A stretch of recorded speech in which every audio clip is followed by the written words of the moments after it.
ಪಂದು ಬರ್ಬೋಣ ಅದು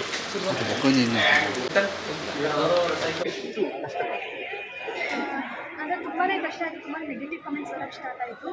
ಮತ್ತು ಇದು ಮಾಡಬಾರ್ದು ಅಂತ ಆವಾಗಲೇ ಗೊತ್ತಾಗಿತ್ತು. ನಾವು ಬೆಂಗಳೂರು, ನಮಗೇನು ಗೊತ್ತಿಲ್ಲ ಇದ್ರ ಬಗ್ಗೆ. ಯಾವಾಗ ಕಮೆಂಟ್ಸ್ ಆಗೋಕ್ಕೆ ಸ್ಟಾರ್ಟ್ ಮಾಡಿದ್ರು ಮಾಡಬಾರ್ದು ಅಂತ ಗೊತ್ತಾಯಿತು. ಸೊ ಏನು ಮುಂದೆ ಏನೂ ಆಗಬಾರ್ದು ಅಂತ ಧರ್ಮಸ್ಥಳಕ್ಕೆ ಬಂದು ತನಿಖೆ ಆಗಬೇಕು ಅಂತ ಬಂದಿದ್ದೀವಿ.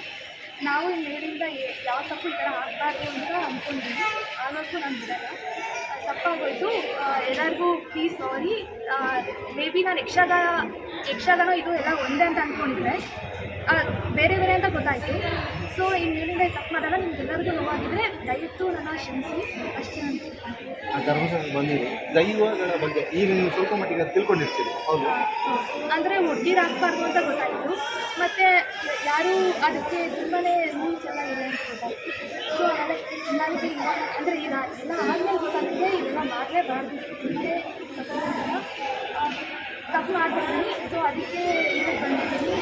ಏನೂ ಆಗಬಾರ್ದು ನಿಮಗೆ ಅಂತ, ಏನೂ ಆಗಬಾರ್ದು ಅಂತ ಪಂಚನಾಭ ಕೂಡ ಬೇಕು. ಅವ್ರನ್ನ ಭೇಟಿಯಾಗಿ ಬೆಂಗಳೂರು ಓಕೆ, ಖಂಡಿಸ್ತಾರೆ ಅನ್ನೋಂಥ ನಂಬಿಕೆ ಇದೆ.